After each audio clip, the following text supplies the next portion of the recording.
have 3 new products for the MCB collection. And these are ones that I'm also very excited about, just like the rest of the MCB collection. So before I run my mouth, let's go ahead and dive into what I have for you guys. So to start this off, I have the BP Autosports MCB collection mechanic shirt. And this is a nice button-up short sleeve shirt that you can use either to wear out for dinner or something along those lines, or if you'd like to wear it in the shop, it also works well for that. So these fit nicely. The material is fairly light and breathable, so if you are wearing it in the middle of summer, you're not going to be overheating or anything along those lines, at least not due to this shirt. And a lot of the details that are involved with it I'm very excited about as well. So just like the rest of the shirts and jackets for the MCB collection, we have multi-cam black sleeves, we have the American flag on the right shoulder, we have a nice BP Autosports multi-cam black logo, and then on the back and between my shoulders, right there, we have the BP Autosports signature TIG torch. So in addition to that, we have on the inside some multi-cam black printing on the inside of kind of these button registers right here. And they fit nicely, buttons are nice, the stitching's nice quality, and frankly I couldn't be happier with the way that these came out. So in addition to that, apparel wise, we also have the BP Autosports multi-cam black beanie. So these beanies, they are a lighter construction as opposed to a normal beanie. Something like my signature blue with green stitching beanie right here. This is much thicker and much more suited for colder weather and things along those lines. These lighter beanies, they would be a little bit warmer, like a springtime, fall time temperature beanie, or they'd work really well as a liner underneath of a helmet of some sort, whether that be a race helmet, a bicycle helmet, a ballistic helmet, or something along those lines. This would be a really good barrier to keep from grinding your hair and your scalp. Just having a nice little bit of a buffer between the helmet and your head, they work great for that. And third, but certainly not least, is the BP Autosports multi-cam drawstring bag. So these bags, they work well for whatever you can stuff in them. Whether that be a welding hood, your tools, any other assorted goods that you'd like to put into a bag like this, works well for. And then just like any other drawstring bag, you can use the strings as straps. You can wear it as a backpack. Looks pretty cool back there. And it'll keep all the things that you can't just shove into your pockets in a handy backpack or a handy bag that you can easily access and remove tools or whatever else from. So these 3 multi-cam black collection items are now available on the BP Autosports web store. That is linked in the description below, and if any of these 3 items speak to you and you would like to add to your collection, that is where you find them.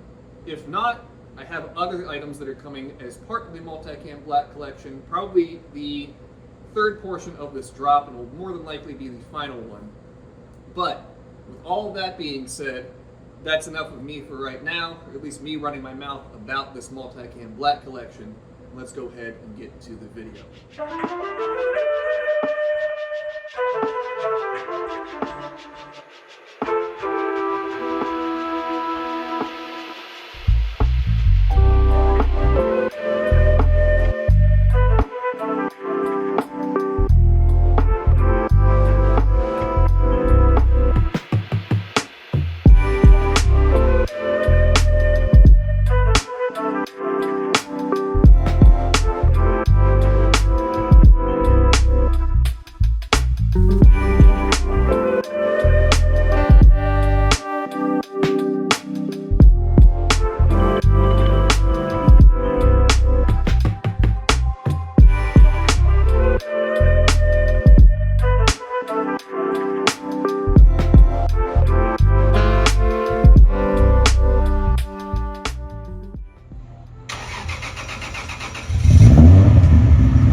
intake tube fell off. It was hitting the fan. That'll do it. Okay, crisis averted. Hey everyone, welcome back to another video. So in the intro montage, I wrapped up a few little odds and ends on the SC, did some programming on the Haltech, took it out for a drive, and although I didn't hit any meaningful boost, this thing wants to spool very, very quickly, and it is going to be an absolute freak once I get everything else wrapped up and can take it out and actually enjoy it. So, as you guys saw, the car was making some really crazy noise when I pulled it back in. That ended up being the intake tube. You can see the contact patch right there, center frame. But it fell out of the coupler since I didn't have a clamp on it, and the clutch fan was hitting it. And this actually is a good segue into what we're going to be doing in this episode. So the cooling system on this car has seen much better days. I don't know, or no, this has a Toyota badge on it still right there. So for all I know, this is the original Radiator from 1992 that this car has had in it. And the Radiator's seen better days. You guys probably won't be able to see it, but some of the fins and everything are pretty mashed up on the backside here. It has not had a fan shroud on it in many years. I don't like rubber radiator hoses, so on and so forth. The cooling system is due for a refresh, and that is exactly what we are going to do with it into it. So we won't be able to make any real forward progress right now, but we can certainly start dismantling what is already here in preparation for the new parts. So my buddy Russ up at Accelerated Performance and I were texting the other day, and I made mention that I was going to begin reworking the cooling system on this car.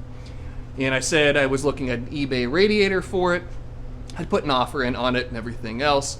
And he let me know that one of the SC300s that they have up there has one of those eBay radiators on it, and they were having all sorts of issues with it, leaking, seeping, things along those lines. And although I certainly can fix those things if it just happens to be leaking from one of the tanks to the core itself, if it's actually the tubes that go from one tank to the other that actually make up the main constitution of the core, well, that's a whole nother can of worms to open, and one that I really don't feel like dealing with.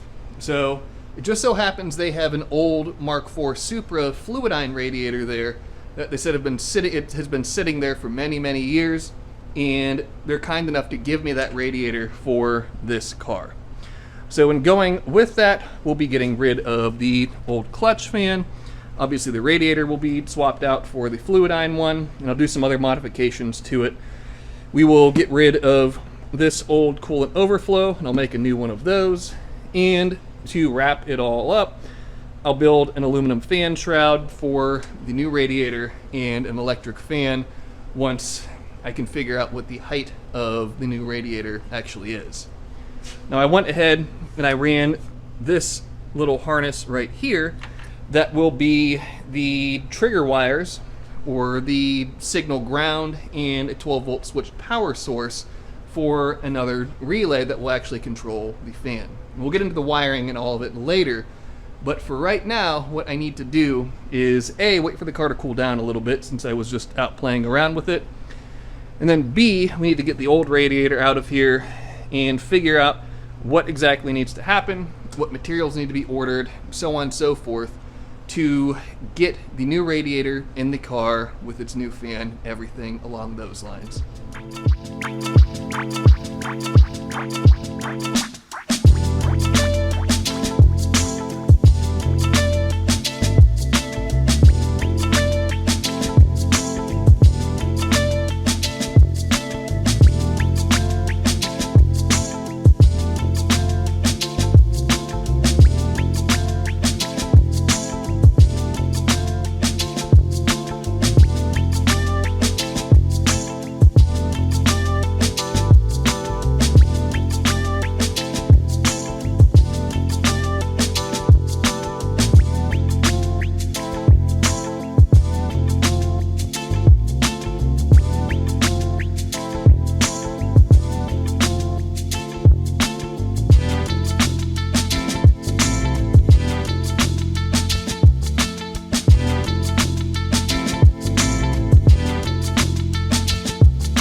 Just like that, the SC's old cooling system is removed. It's pulled out of the car, and we're ready to start new. So here is everything that I pulled out. And cooling systems, when you look at them like this, they are really quite simple. There isn't a whole lot going on, at least in your average streetcar cooling system. We have a radiator, we have radiator hoses, we have a coolant overflow, and we have a clutch fan. So none of this stuff is going to go back onto the car, but now that the radiator is out, you can see just how torn up this old radiator is, all the fins all mashed down and everything else. And like I said, based upon this marking on the top of it, more than likely this was the original, if not one of the original radiators that this car had in it. How it did not ever leak, I don't know, but this will be replaced at this point in time with a nice new unit. So the next thing that I need to do is to test fit and see what I need in terms of plumbing materials, hose ends, and things along those lines to make the new radiator hoses. Yes, I am going to switch over to AN lines for the radiator hoses. I think it's a cool look. It makes the radiator hoses reusable, and most importantly, if the car would ever lift the head and pressurize the cooling system, well, an AN line is much more apt to actually hold together and not put a bunch of coolant on the ground and potentially under the drive tires, as opposed to old rubber radiator hoses and some regular band clamps like that. So I dug through my my collection rather, of AN fittings and hose ends and things like that. And it wasn't an extraordinarily fruitful search, but I did come up with a number 16 straight and a number 16 45, two hose ends, and that at least gives me a good starting point where I can kind of figure out what's going on from here. And another thing that I did dig out of my scrap stash of all things was this guy right here.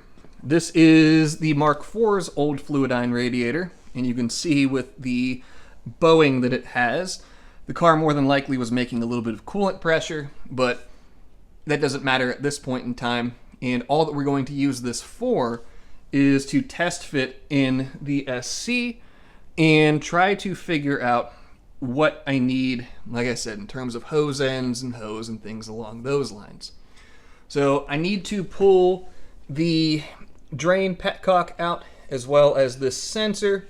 So this area will clear the intercooler tube. And on the new radiator, I can move these somewhere else. And I'm going to use a different style drain valve as opposed to an old school petcock like that. Point being, that stuff can come out. We can test fit this fluidine radiator into the SC and see what needs to happen in terms of all the plumbing stuff.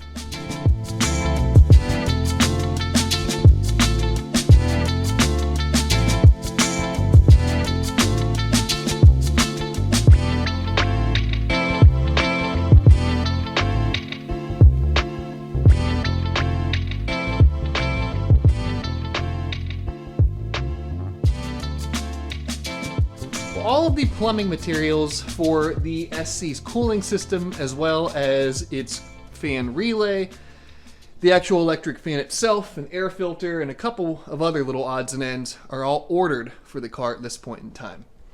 The radiator fits pretty nicely in here, and Russ went ahead and ordered me some Powerhouse Racing Mark IV Supra to SC300 radiator conversion brackets. So these guys will end up getting replaced as they do not quite fit the way that they need to. But with all of that being said, I'm still a few days away from making my trip up to Accelerated to get the radiator and those brackets, and I'm a couple of days removed from having the materials to actually plumb everything, which I can't do any plumbing obviously until the radiator is in. But in the meantime, what I can do is build the new coolant overflow for the car. You guys have seen me build these before, but it doesn't get old to me. They're really fun to build and it gives me a good excuse to get the positioner out and actually spin some parts while I'm welding them.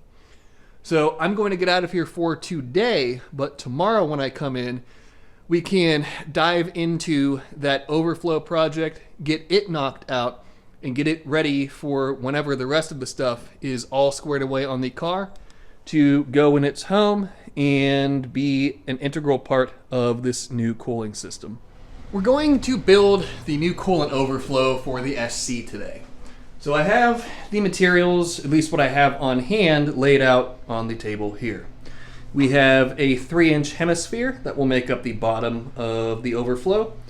We have a threaded cap that will allow me to add coolant to the overflow.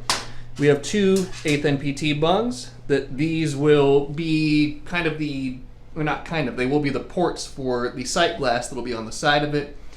And then we have some thick wall 3-inch aluminum tubing that will make up the body of it.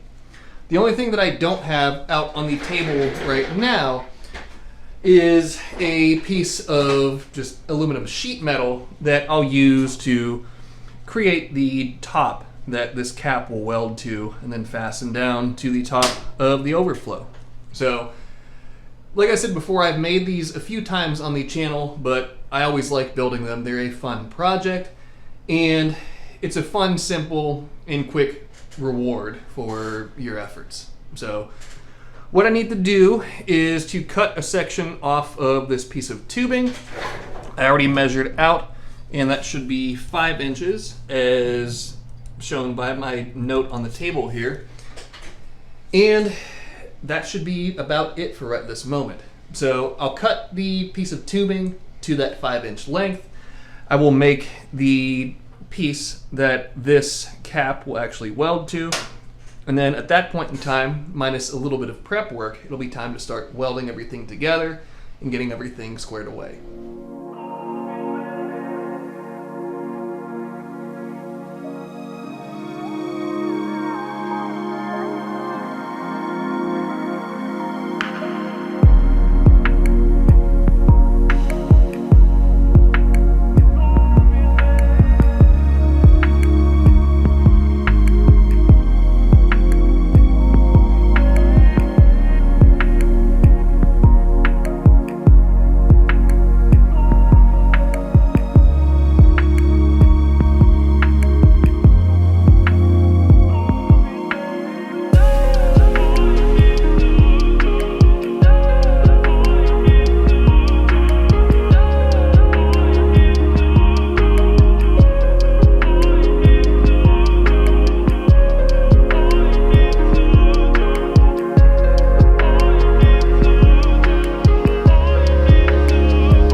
coolant overflow is all wrapped up, or at least the majority of the welding is. So it came together very nicely. These are some of my nicest welds that I've done the positioner, and it has all the features that I normally include in these. So we have the two 8th NPT bungs on the side facing us right now. These will be the ports for the sight glass, so you can see what the fluid level in the overflow is without having to remove it or having to remove the cap from it. It has a little weep hole right there above my index finger, so that way this thing doesn't build a bunch of pressure as coolant is making its way in and out of it and potentially causing it to blow up or to pop one of the welds or something along those lines. And on the bottom side, we have a number 4 ORB bung, and that is for the actual inlet and outlet port of this overflow. So that's how coolant will make its way in and out of this tank, and it's going to live somewhere over on this side, something like that, I think. But we won't be able to mount this or really do anything else with it until I get the new radiator and I build a shroud and everything else. Mounting the overflow will likely be one of the last things that happens with this whole cooling system revamp on this car. Now there is still a little bit of work that can be done on it right now. And what I can do is convert this upper water neck to a number 16, and I can probably convert the lower water neck to a number 16 as well. These are going to just be male bungs that will go on both of those, as I don't really have the inside diameter that I need on either of those pieces to put ORB bungs on them. As much as I would like to, it just is not in the cards for these two water necks. I'm planning on converting the new radiator to ORB bungs, but again, we will see how that all plays itself out once the new radiator is here and I can actually get started playing around and figuring how everything's going to go together. But for right now, let me go ahead and pull the upper water neck, figure out how the lower water neck, if it needs any grinds or any alterations to it, and let's get the number 16s welded to those. So that's 2 more things knocked off of the list for this cooling system revamp, and we'll be that much farther ahead for once the new radiator is actually here.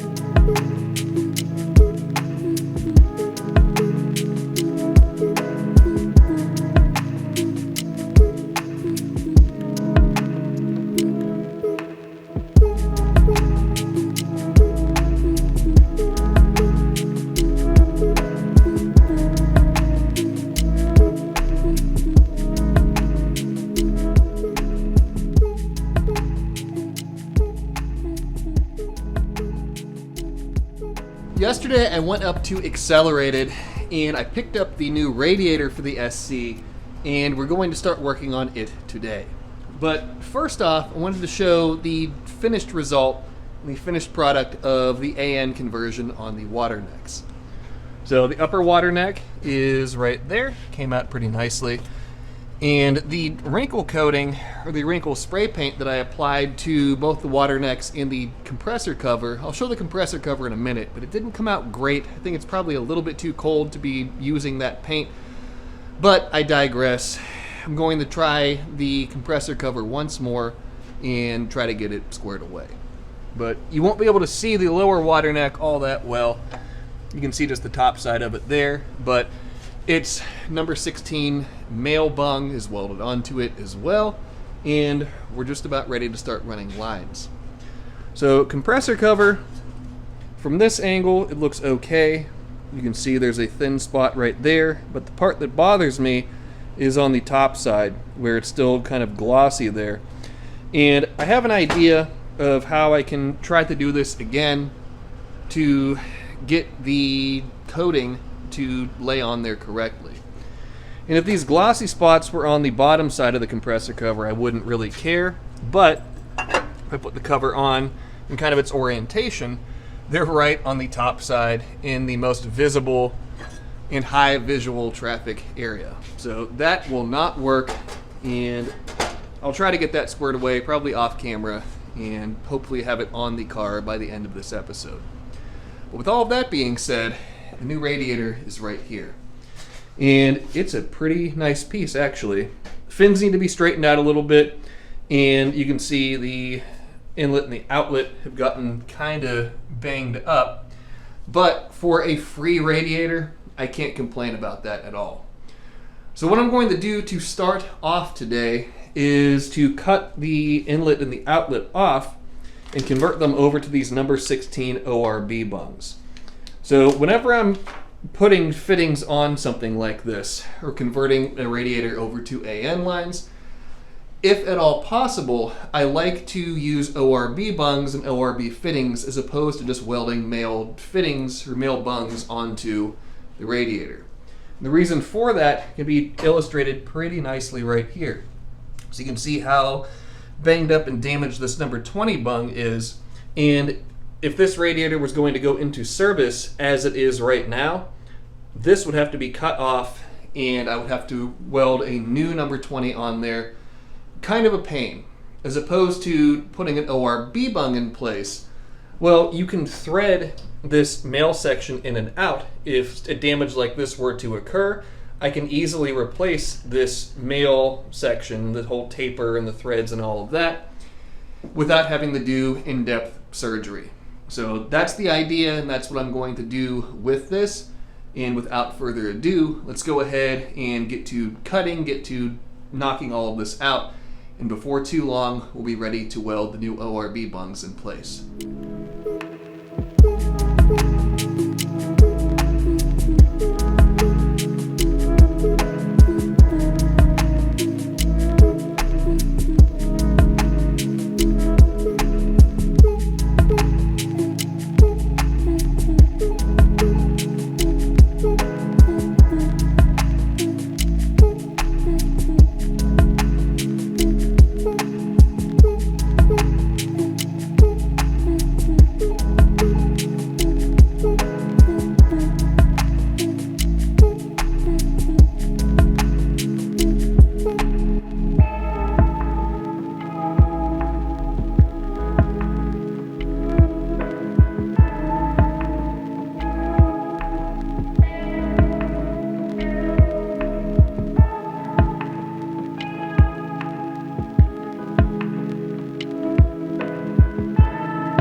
Well, the new radiator fits very well in the SC, and all of the modifications came out pretty nicely.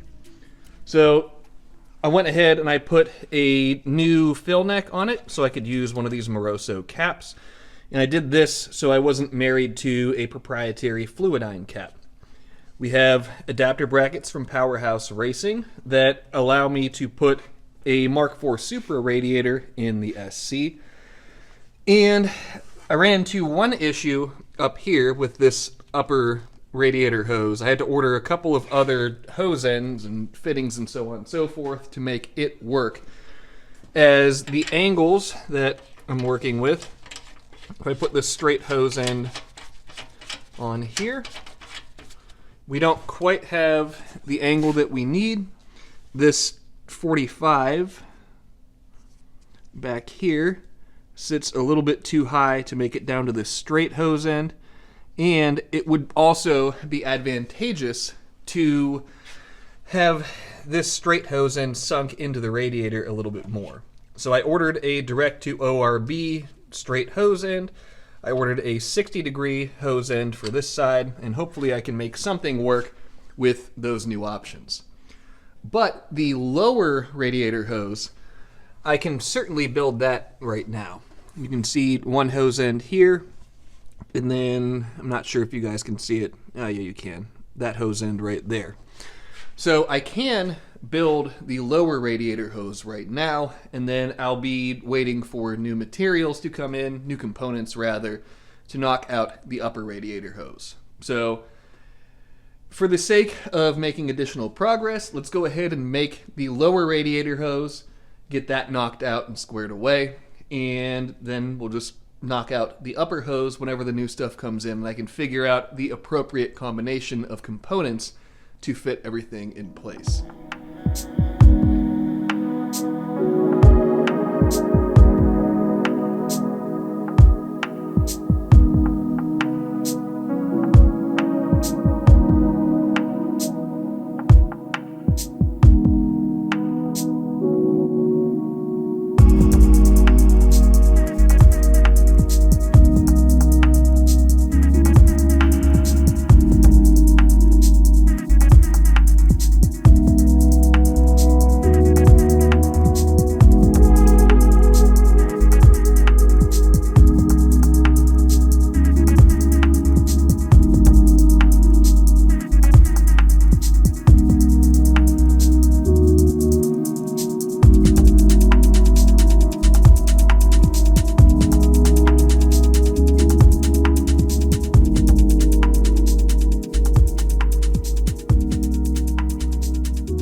Just like that, the lower radiator hose is completed.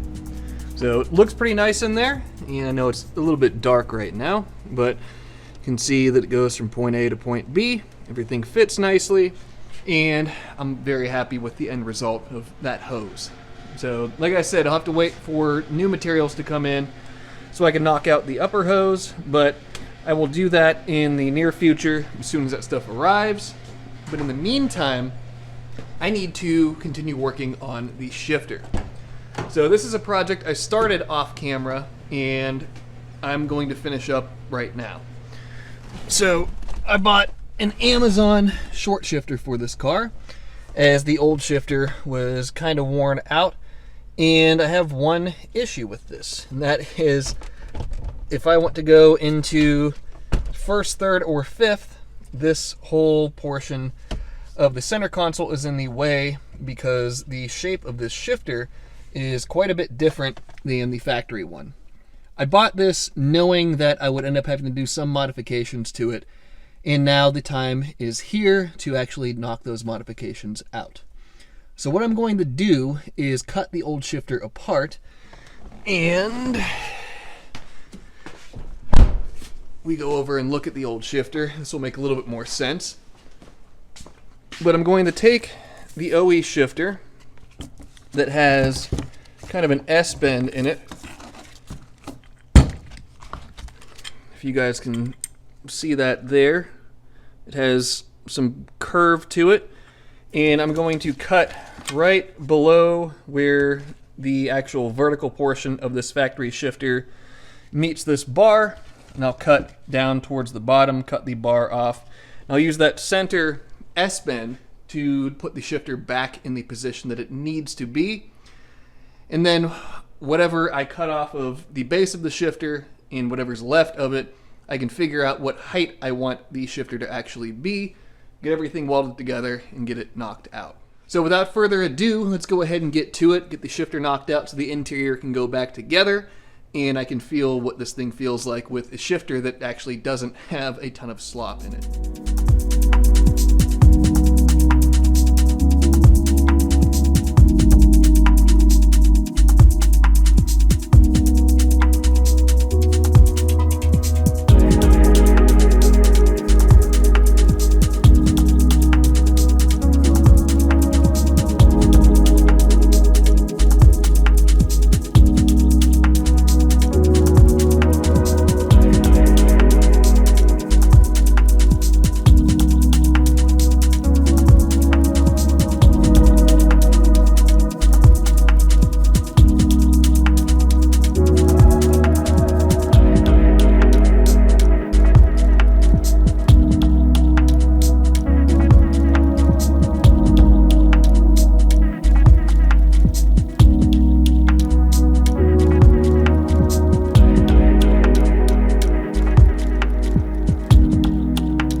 I got the shifter in the SC all squared away with the help of my buddy Levi yesterday. So the shifter modifications are done. The shifter is now in the car, and I have a brand new shift boot put into place. The old shift boot had a big rip on the front side over here, and it was pretty unsightly. And now I feel much better having a nice new shifter in its place. But the shifter itself, we have clearance, goes into all of the gears, and there is not an abhorrent amount of shifter bushing slop any longer with this. So it feels much better, and I can't wait to get out and drive the car with this new shifter. Beyond that, I think that I figured out the hose end combination for the upper radiator hose. So I ordered in this straight direct thread in number 16, as well as this number 16 60 degree hose end right here. And I think between either this straight hose end that I had before with the ORB fitting and the 60 or this direct thread in, somehow, some way, I should be able to make this work. So before I get involved with anything else with this car today, I want to go ahead and knock that out, so that way the radiator hoses are done, and at that point will just be some wiring and a fan shroud away from this whole cooling system being knocked out.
Well, the SC's compressor cover is now recoated, and it looks very nice. It's to an acceptable standard at this point in time.